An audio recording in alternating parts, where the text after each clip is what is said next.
దేవునికి స్తోత్రం. నేటి దినాన మన అరుణోదయపు దేవుని వాగ్దానము యెషయా గ్రంథము 1వ అధ్యాయము 19వ వచనము. మీరు సమ్మతించి నా మాట విని ఎడల మీరు భూమి యొక్క మంచి పదార్థములను అనుభవించెదరు. హల్లెలూయా.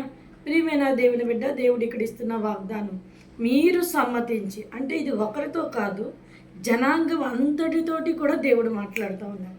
ఒక వ్యక్తికి ఈ వాగ్దానం ఆయన ఇవ్వటం లేదు, ఇశ్రాయేలు జనాంగం అంతటికి ఇస్తున్నారు.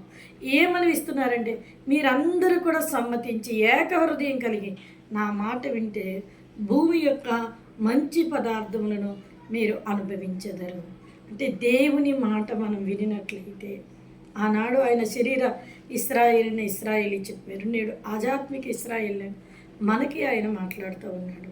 మనమందరినీ కూడా ఏక మనసుతో దేవుని ప్రజలందరికీ కూడా సమ్మతించి వాక్యాన్ని పట్టుకొని మనం ముందుకు నడిచినట్లయితే భూమి యొక్క మంచి పదార్థం అంటే ఆహార పదార్థములు అని మనం అనుకుంటాం.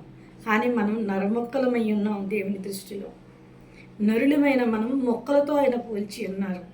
కనుక ఆ మంచి పదార్థములు శ్రేష్టమైన గోధుమ గింజలను ఆయన మనకి దయచేయబోతూ ఉన్నారు. ఒక్క గోధుమ గింజ భూమిలో విత్తినప్పుడు, అది చచ్చినప్పుడు అది అనేకమైన పంటని ఎలా ఇస్తుందో, అలాగే మనం సమ్మతించి దేవుని వాక్యానుసారంగా అందరూ ఒకే మాటతో ముందుకు వెళ్ళినప్పుడు మనకి భూమిలోంచి మంచి పదార్థాలను దేవుడు పుట్టింపచేసి ఉబక చేసి ఆయన మనకిచ్చి మనల్ని ఆశీర్వదించి ఇంకా మనల్ని విస్తరింపచేసి ఫలింపచేస్తారు. కనుక అరుణోదయాన లేచిన వెంటనే దేవుడు ఈ దినాన నీతో మాట్లాడుతూ ఉన్నారు.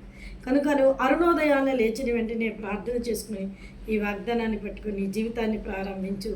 దేవుడు నీకు అన్ని విషయాల్లో ఆశీర్వదించి దీవిస్తాడు. ఆమేన్.